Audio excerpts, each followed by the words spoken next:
राम राम राम राम राम राम राम राम राम नारायण नारायण। संबंध। अब आगे के 28वें श्लोक में भगवान योगी की महिमा का वर्णन करते हैं। वेदेषु यज्ञेषु तपस्सु चैव दानेषु यत् पुण्यफलं प्रदिष्टम् पठ्येति तत्सर्वमिदं विदित्वा योगी परं स्थानमुपैति चाद्यम्। योगी इस शुक्ल और कृष्ण मार्ग के रहस्य को जानकर वेदों में, यज्ञों में, तपों में तथा दान में जो जो पुण्य फल कहे गए हैं उन सभी पुण्य फलों का अतिक्रमण कर जाता है और आदि स्थान परमात्मा को प्राप्त हो जाता है। व्याख्या। वेदेषु यज्ञेषु तपस्सु चैव दानेषु यत् पुण्य फलं प्रदिष्टम् अत्येति तत् सर्वमिदं विदित्वा योगी परम स्थानमुपैति चाद्यम्। यज्ञ, दान, तप, तीर्थ, व्रत आदि जितने भी शास्त्रीय उत्तम से उत्तम कार्य हैं और उनका जो फल है वह विनाशी ही होता है।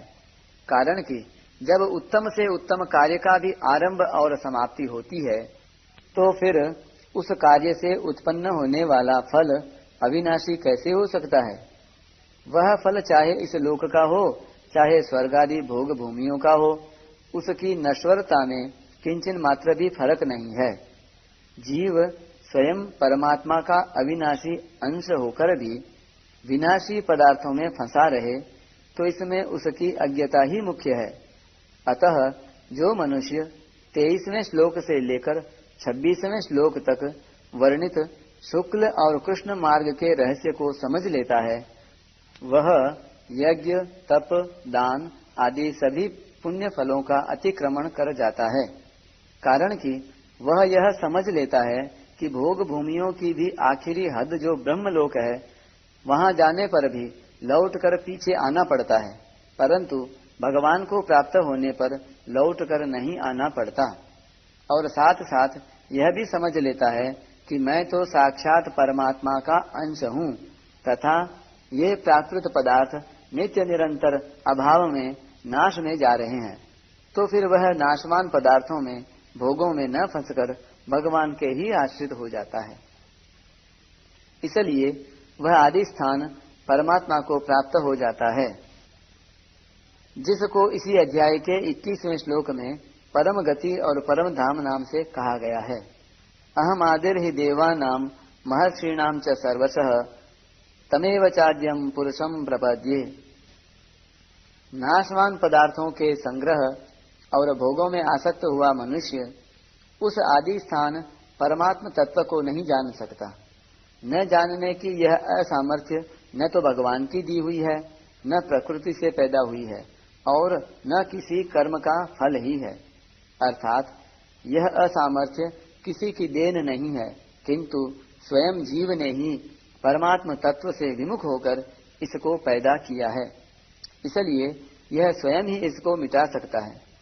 कारण कि अपने द्वारा की हुई भूल को स्वयं ही मिटा सकता है और इसको मिटाने का दायित्व भी स्वयं पर ही है।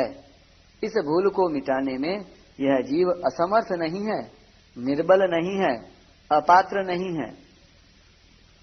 केवल संयोग जन्य सुख की लोलुपता के कारण यह अपने में असामर्थ्य का आरोप कर लेता है और इसी से मनुष्य जन्म के महान लाभ से वंचित रह जाता है।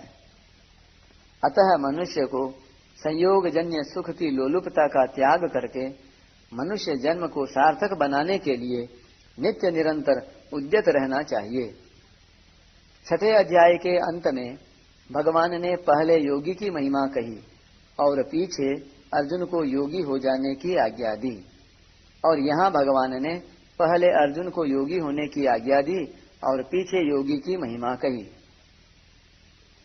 इसका तात्पर्य है कि 6ठे अध्याय में योग भ्रष्ट का प्रसंग है और उसके विषय में अर्जुन के मन में संदेह था कि वह कहीं नष्ट भ्रष्ट तो नहीं हो जाता।